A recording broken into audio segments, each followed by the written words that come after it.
विजयनगर का राज्य खुशहाल था और राजा कृष्णदेवराय अपने सलाहकार तेनालीराम की बुद्धिमानी की वजह से और भी शक्तिशाली बन गया था।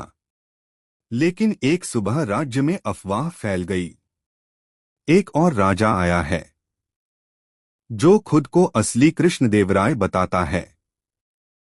लोग डरने लगे। कुछ तो असली राजा को भी पहचान नहीं पा रहे थे क्योंकि दोनों बिल्कुल एक जैसे दिखाई दे रहे थे। राजा का चौंकाने वाला आदेश।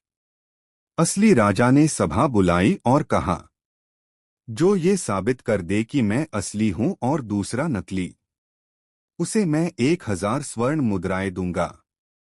सब दंग थे। यह समस्या बहुत बड़ी थी।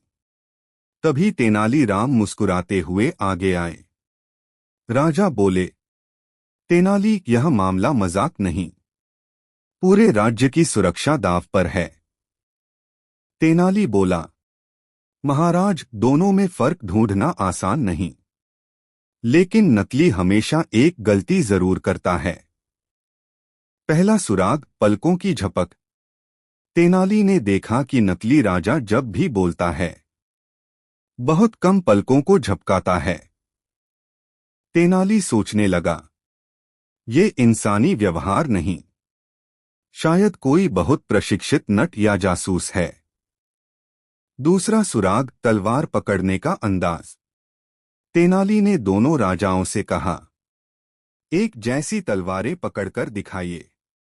सभी ने देखा, असली राजा तलवार हमेशा दाएं हाथ से पकड़ते थे, लेकिन नकली राजा ने एक पल के लिए तलवार बाएं हाथ में पकड़ ली, फिर तुरंत दाएं हाथ में बदल ली। तेनाली को बड़ा सुराग मिल चुका था। तीसरा सुराग, आवाज में छिपी सच्चाई। तेनाली ने पूछा, महाराज, आपका पसंदीदा भजन कौन सा है? असली राजा ने पूरा भजन बड़े भाव से सुनाया। नकली राजा ने आधा भजन सही बोला, आधे में अटक गया। तेनाली के चेहरे पर मुस्कान आ गई। बड़ा ट्विस्ट, नकली राजा कौन था? तेनाली ने सबको सभा में बुलाया और बोला, महाराज, नकली राजा कोई आम आदमी नहीं, बल्कि दक्कन का जासूस है। भीड़ चौंक गई। तेनाली ने कहा, इसकी आंखों की झपक, तलवार पकड़ने का ढंग और भजन की कमी, ये सभी किसी ऐसे आदमी की निशानी है जो राजा की नकल कर रहा है। नकली राजा ने अचानक गुस्से में कहा, तेनाली, तुमने कैसे पहचान लिया? तेनाली बोला, क्योंकि असली राजा कभी अपने पहने हुए नवरत्न कड़ा को नहीं भूलते, और तुमने हाथ में कोई कड़ा पहन ही नहीं रखा। नकली राजा पकड़ा गया। असली मास्टरमाइंड कौन था? जब सैनिक नकली राजा को पकड़ रहे थे, उसने हंसते हुए कहा, तुम सोचते हो मैं अकेला हूं? असली योजना बनाने वाला तो अब भी राज्य में है। ऐसा कहकर वह बेहोश हो गया। तेनालीराम चौंक गए। किसने भेजा उसे? राज्य में कौन छिपा दुश्मन है?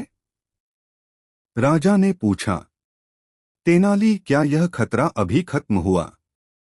तेनाली ने गंभीर होकर कहा, नहीं महाराज, खेल अभी शुरू हुआ है, और कहानी यही सस्पेंस के साथ खत्म होती है, ताकि दर्शक अगले भाग का इंतजार करें।